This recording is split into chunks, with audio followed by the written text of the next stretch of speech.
انتہا کے ہیں، اس سلیب پر پھر تمہیں پکارا ہے، یاد رکھنا یہ دل تمہارا ہے، کیسے مانوں کہ تم ہی سچے ہو، یہ الگ بات ہے کہ اچھے ہو، ہاں تمہارا قصور سارا ہے، یاد رکھنا یہ دل تمہارا ہے، تیری آنکھوں میں اشک آئے نہ، دکھ کبھی ڈھونڈ تجھ کو پائے نہ، تیرا غم کب مجھے گوارا ہے، یاد رکھنا یہ دل تمہارا ہے، تیری باتیں کہاں بھلا پاؤں، کاش تم کو کبھی بتا پاؤں، ہر تعلق مجھے گوارا ہے، یاد رکھنا یہ دل تمہارا ہے، ماضی اپنا نہ حال اپنا ہے، اور فرد ابھی جھوٹا سپنا ہے، کیا عجب زندگی کا دھارا ہے، یاد رکھنا یہ دل تمہارا ہے، یہ دعا ہے کبھی نہ غم دیکھوں، ڈھیر خوشیاں صدا صنم دیکھوں، اب تیری یاد ہی سہارا ہے، یاد رکھنا یہ دل تمہارا ہے۔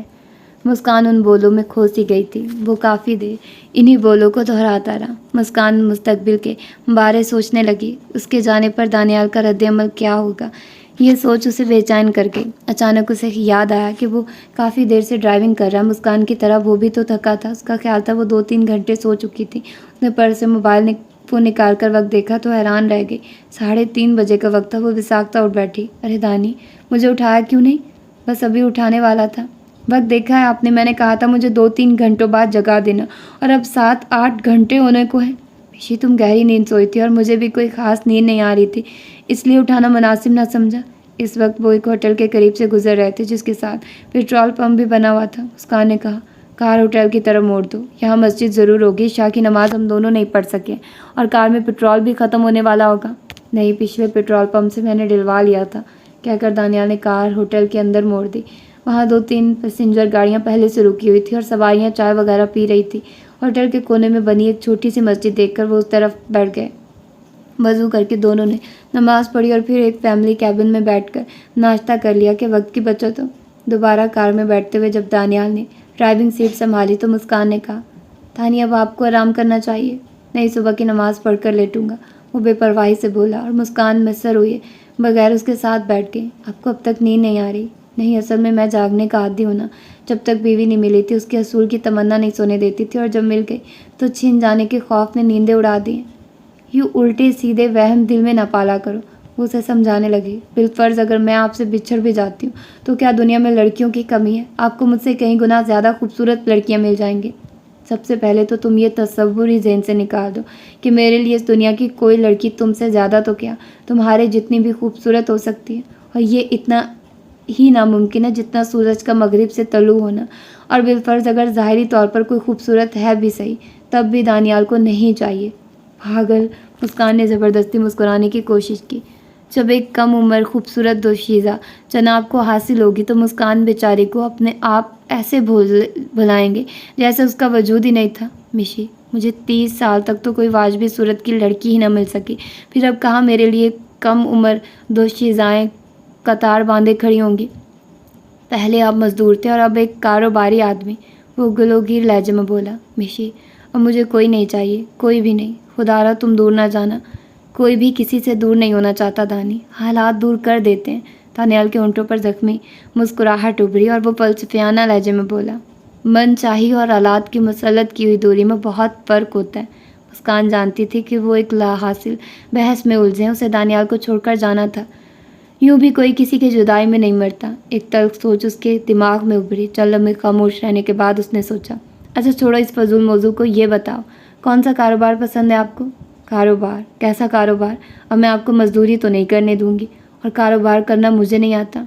آپ نے امپورٹ ایکسپورٹ کا کاروبار تھوڑی کرنا ہے، کوئی جنرل اسٹور یا کپڑوں کی دکان کھولنا کوئی مشکل کام نہیں ہے۔ میں نے یہ کام کبھی نہیں کیا، بالکل نہیں کیا ہوگا، اس کی وجہ لاعلمی یا نالائکی کے بجائے مواقع کا نہ ملنا ہے۔ چلے جی، یہ بھی کر لیں گے۔